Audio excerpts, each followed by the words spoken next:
are the same. All right, the webinar started. Okay, so Andy, we're I in the should hear right. you.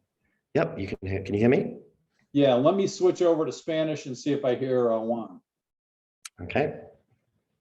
Hello, everyone. My name's Andy. In here in Minneapolis today. I hear Juan. Okay. Perfect. Are we good? Yeah. Okay. This is it. So it's quite a seamless experience for the attendees. There's a bit of finagling on the back end, which we've got through now. You did great. And now all they have to do is, log in and select their language, and that's it. All right, and you'll tell them that, like, once we get into your slides. Yeah. All right, I'm yeah, gonna it's get my second slide. Right. I'm gonna get mine up there. Okay.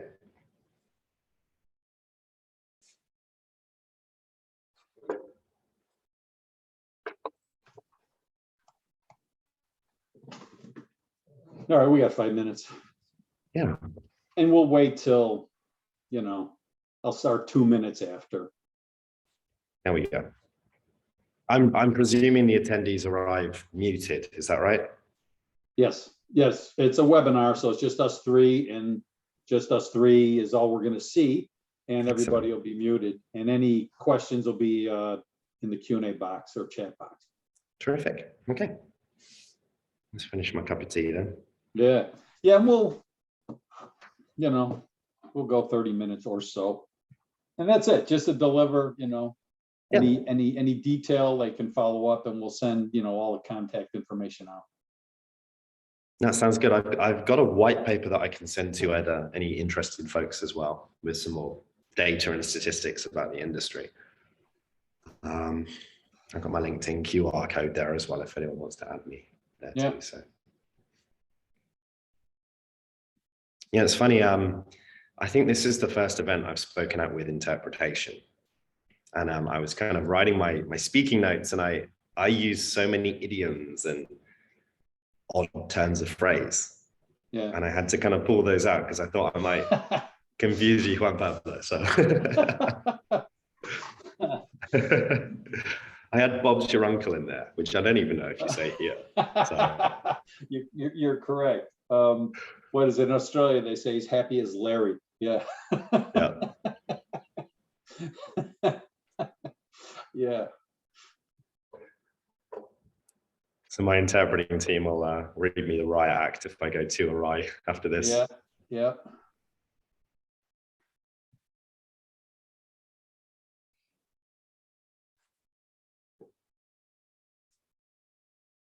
All right, I'm going to turn off the camera for 3 minutes, and then I'll be back. Sounds good.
Well, everybody, I've got 11:59. We'll start in 3 minutes.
Hello, everybody. It's 12 o'clock. We'll start in 2 minutes.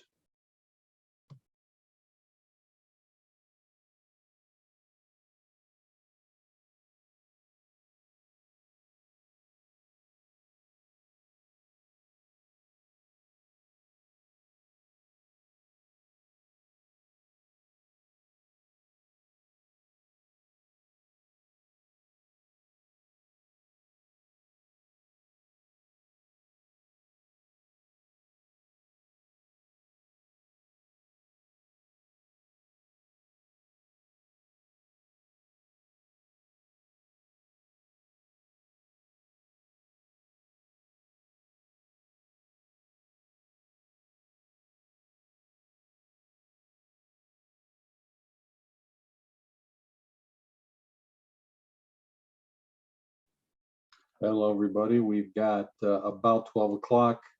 We'll start at 12:02.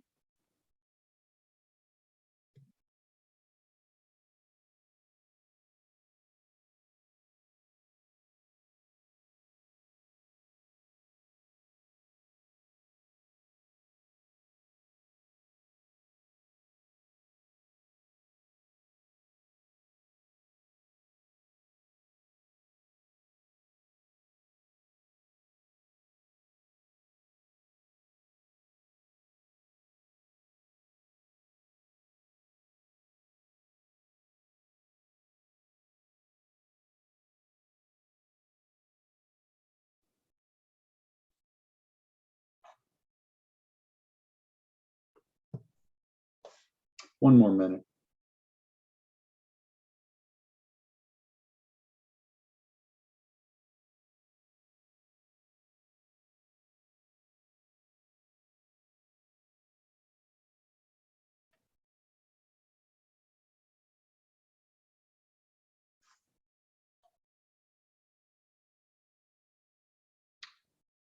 Okay, let's begin.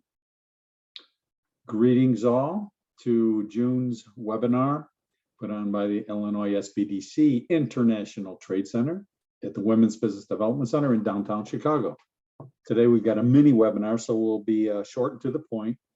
And this is going to be, I think, quite interesting. Good. I think it's a good move for those who joined us today. Let me give a few slides of just introducing what the WBDC and the SBDC do. Okay, I'm located at the Women's Business Development Center in Chicago, which is a nationally recognized nonprofit developed and with the goal of supporting and helping accelerate women's business ownership and the growth of women's businesses. So the International Trade Center is located at the WBDC, but there are other programs within the WBDC that can help your business, whether it's export or not. There's a small business development center that can help you with your domestic business from planning stages to business plan analysis to funding issues. There's a lot they can do. If you're interested in selling to governments, state government, federal government, county government, city government, there's a PTAC assistance center, which helps your business approach and sell to government entities and how to do that. So these are both within the WBDC. If you're interested in those, reach out. So I'm at the International Trade Center and I help you if you're interested in exporting. I work with the Women's Business Development Center clientele and also clients around mostly Cook County to work on exporting issues. I can help you start exporting. If you're already exporting, we can talk about growing your exports. The type of things that we do at the ITC is, if you're a beginner, help you assess whether you're ready to export, help you develop an export plan, talk about channels and market strategies, talk about which countries to go to first, do some market research for you to identify those top priority markets. And we can help you with the functions of international trade and exporting, such as shipping and logistics and getting paid, et cetera. So we are the gateway to not only having some experience and expertise in the exporting field, but there's a whole network of experts that we can put you in touch with your business. My background is 30 years of international business experience. I was the international sales director or for different American companies and built and managed international distribution networks and sales networks around the world. Took me to all over the world, and I did that for a long time. And now I've been at the International Trade Center for about 2 years, and now I talk about it rather than doing it. Now I advise about exporting rather than doing it myself, and I enjoy that.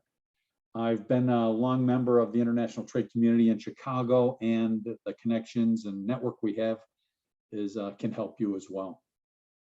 So we're also allied with the Illinois Department of Commerce and Economic Opportunity, which is also includes the Illinois Office of Trade and Investment, the international arm of Illinois, the state of Illinois government that promotes exports. The state of Illinois has 6 offices around the world, the headquarters in downtown Chicago. So we can put you in touch with this Illinois network to help with your exporting.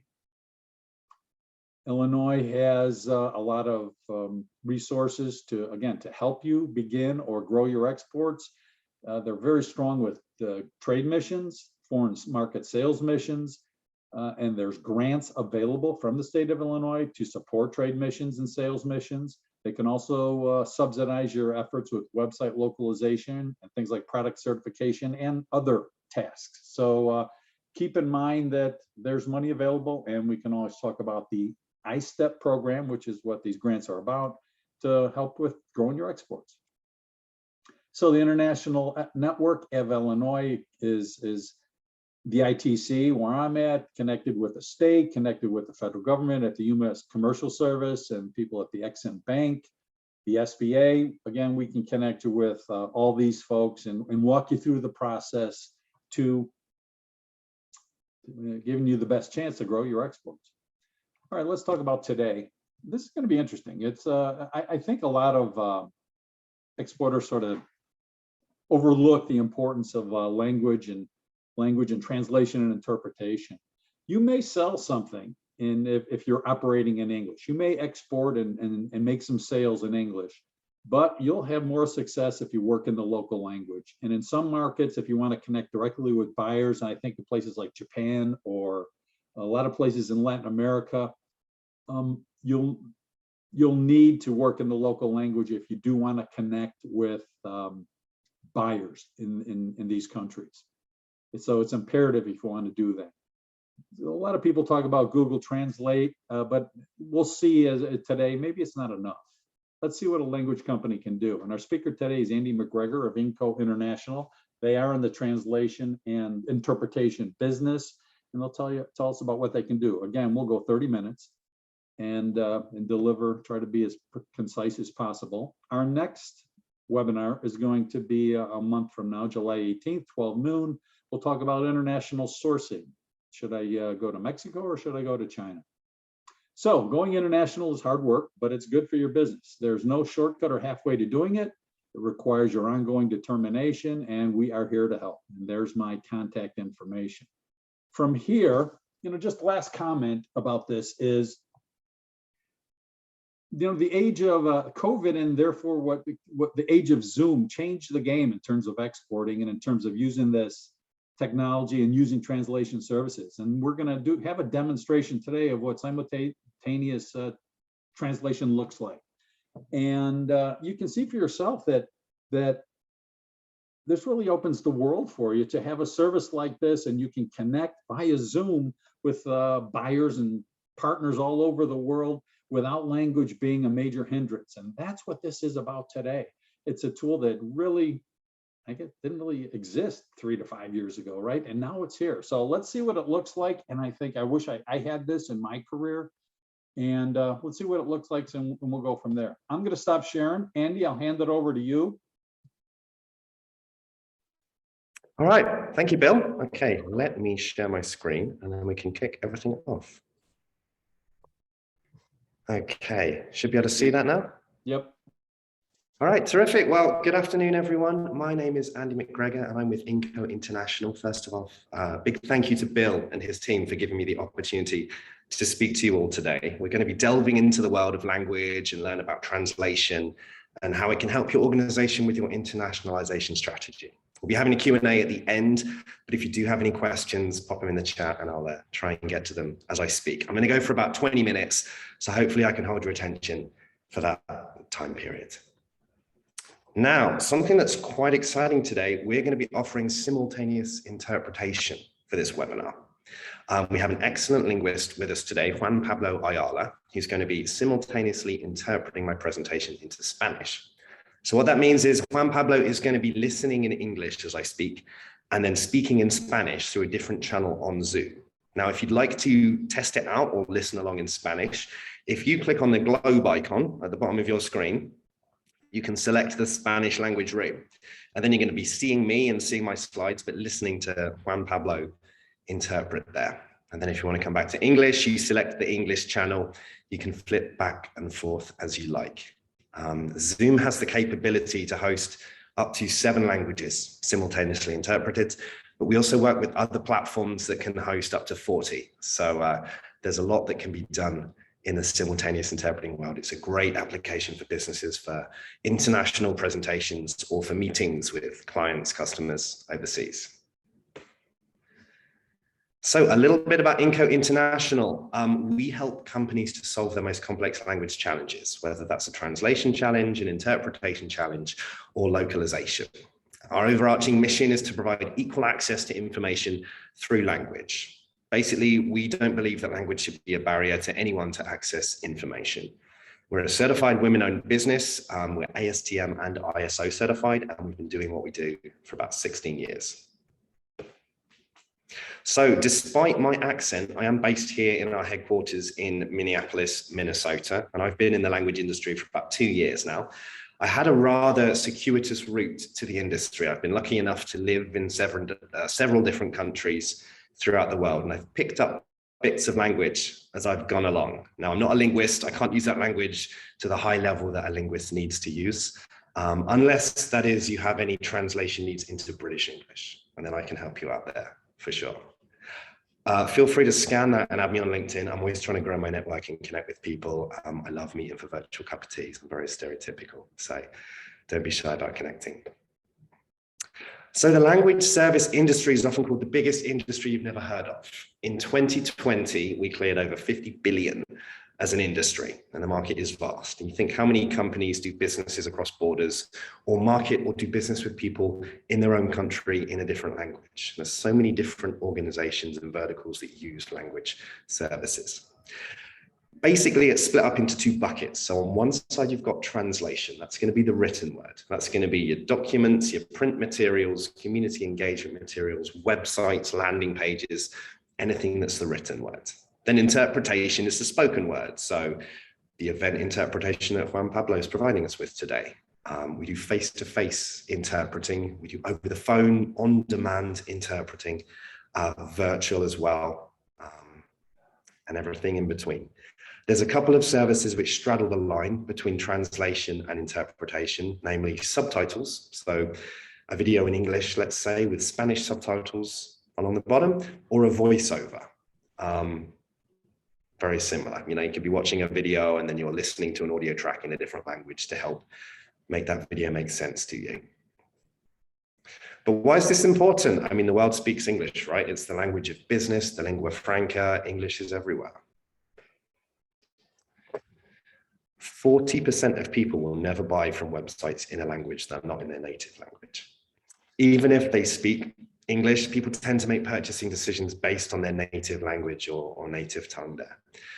Disenfranchising 40% of your customers or audience is something that most businesses can't afford to do. You've only got one chance to make a first impression if you're launching in a new country, so you've got to make sure it sticks and you've got to make sure it makes sense in the market that you're launching into. I'll give you an example. I'm going to use British English and American English a lot throughout this just because it's very relevant to me. In Minnesota, people generally like the way British English sounds. If I say schedule as opposed to schedule, or garage as opposed to garage, people think it's fun, kooky.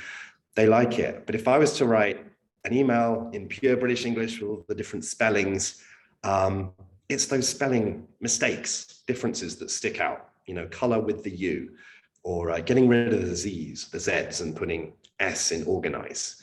it takes away from the message that I'm trying to get across, and it pinpoints your attention to those differences.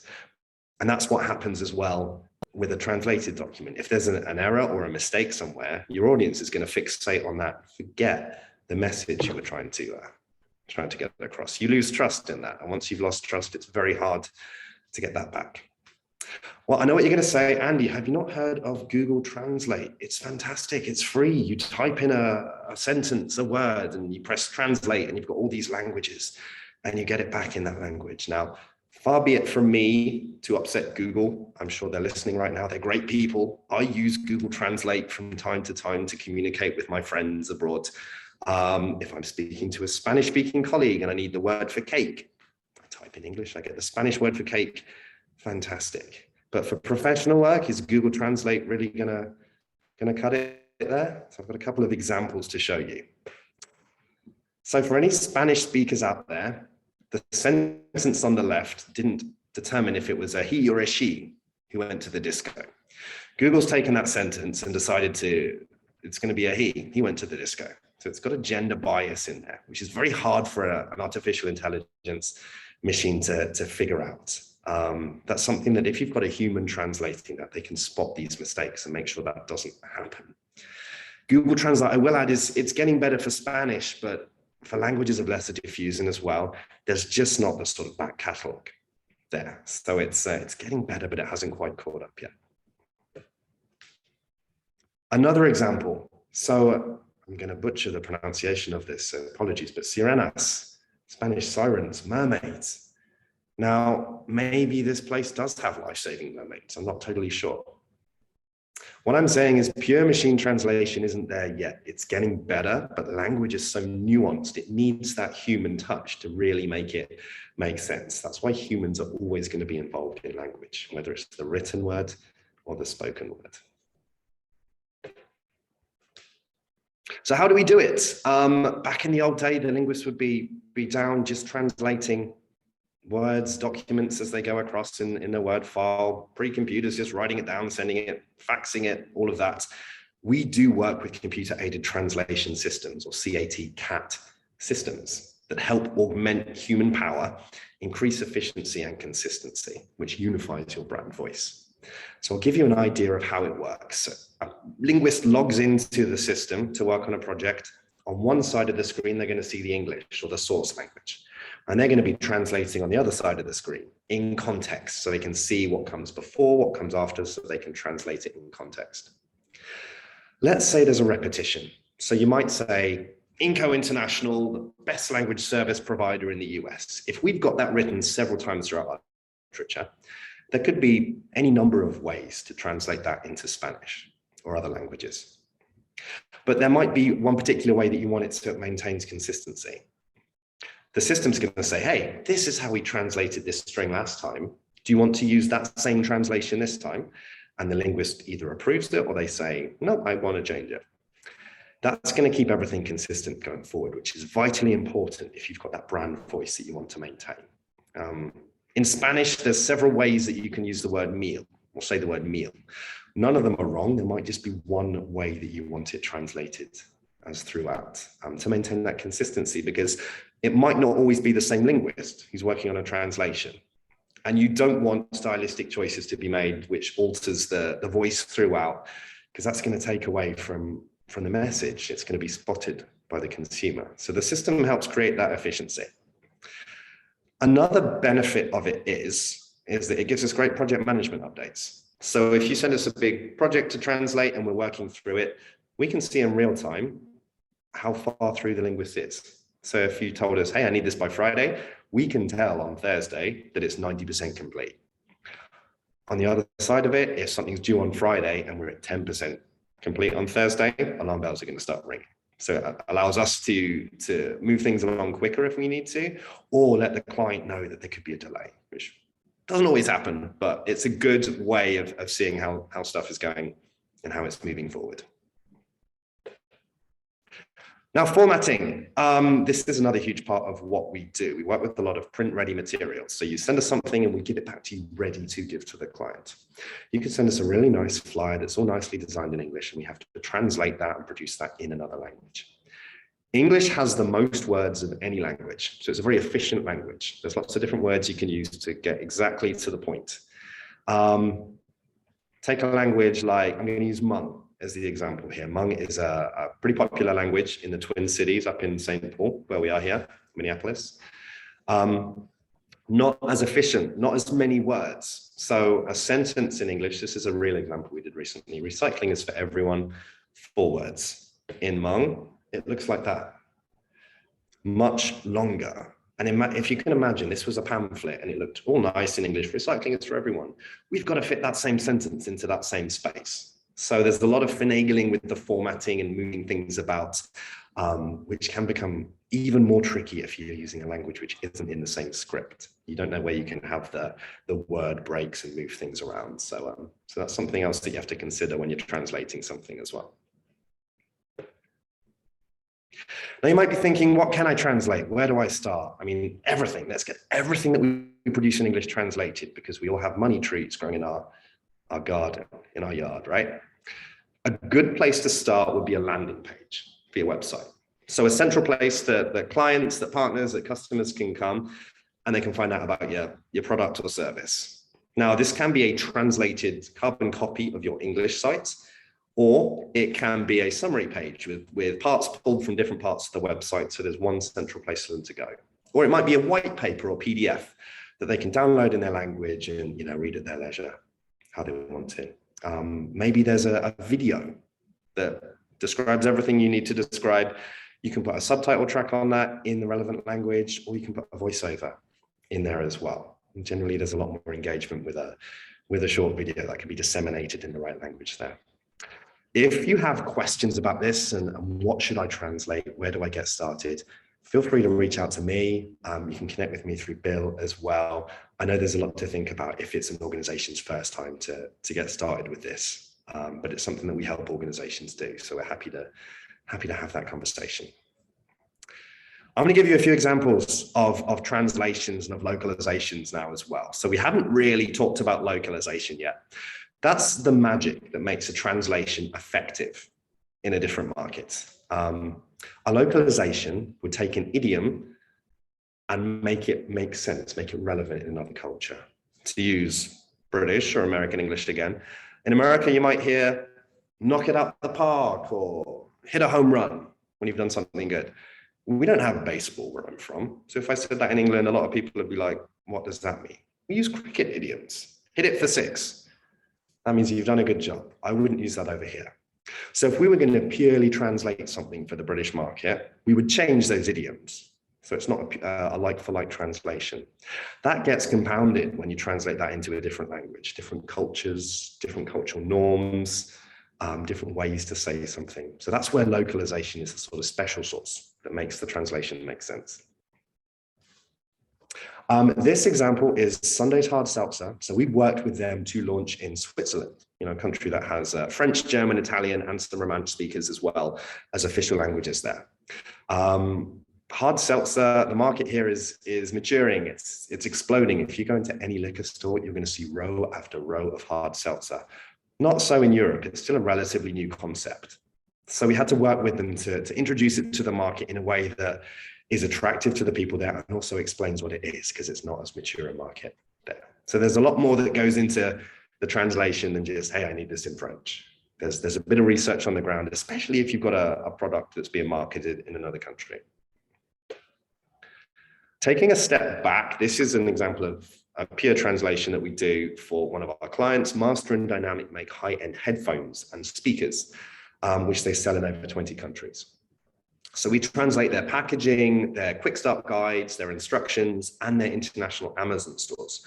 So it looks like it was all created in that language.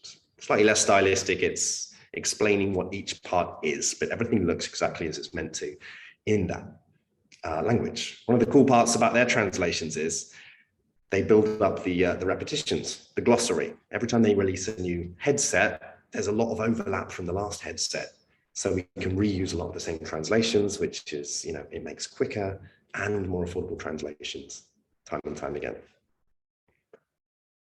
So my last example, this is my favorite one. I don't need to tell an American audience how much you guys all love peanut butter.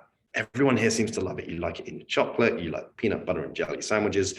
It's everywhere. And when I go to the store as a Brit living in this country, I'm overwhelmed by the types and varieties of peanut butter available. You've got crunchy, extra crunchy, smooth, smooth with honey, crunchy with honey, all of these different types of peanut butter.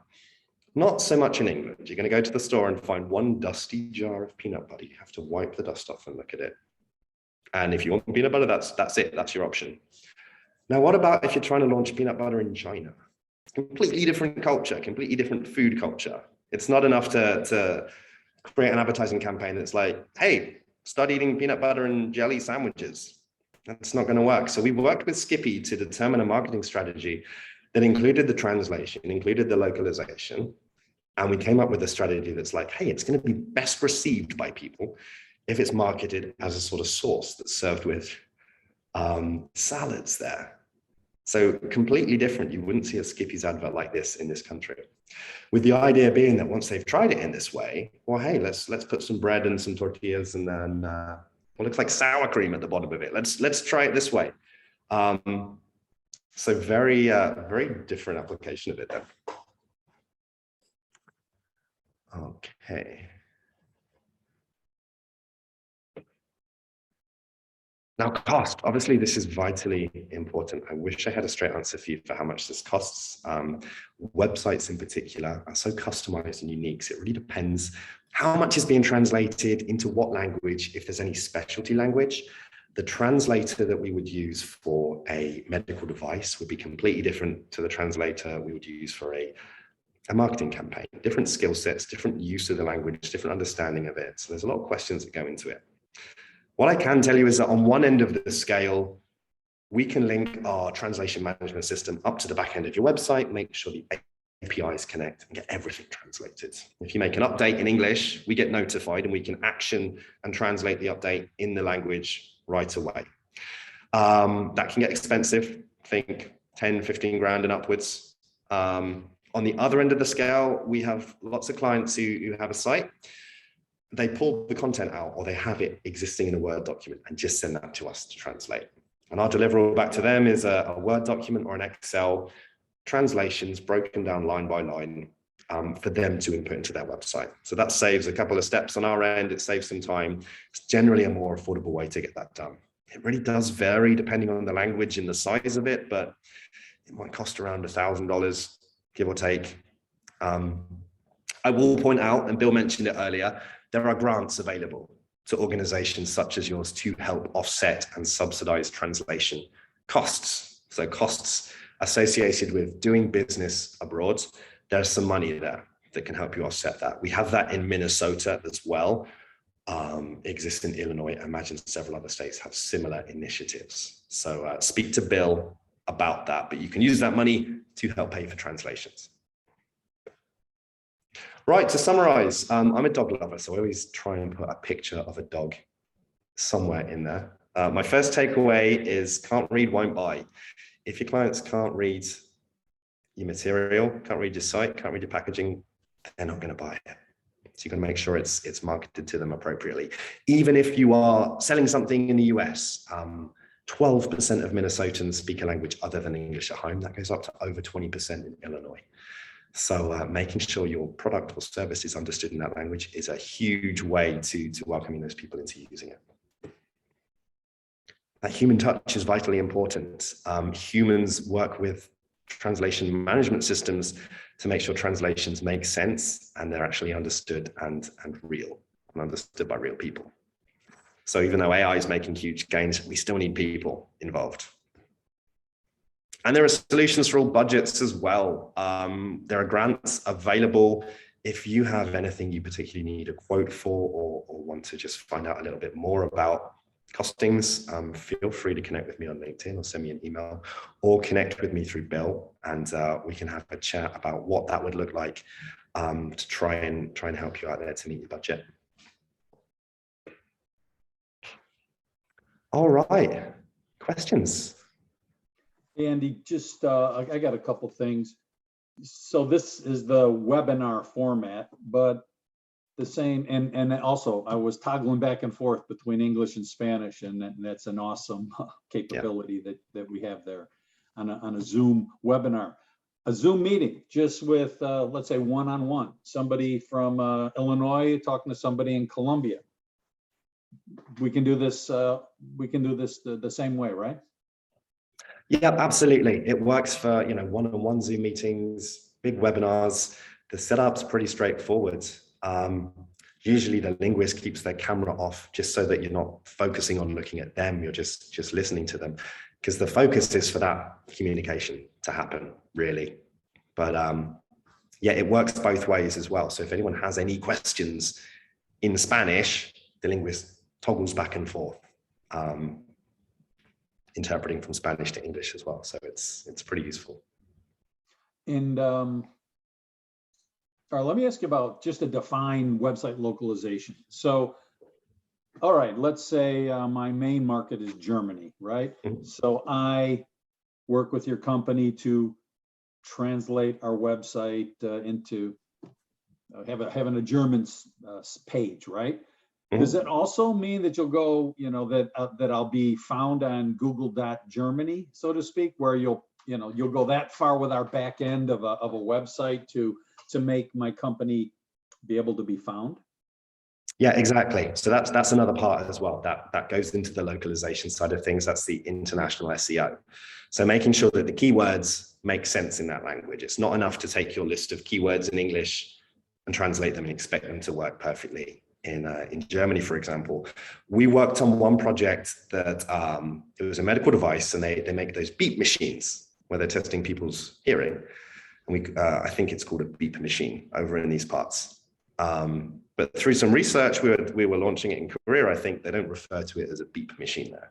So having those keywords here, even translated, wouldn't make sense. So we had to determine what the right keywords were so that the SEO ranking would still make sense there. So it's a quite involved setup, but we have fun doing those projects just because they're so different, and you have to take into account the culture and what people are calling these devices, these products.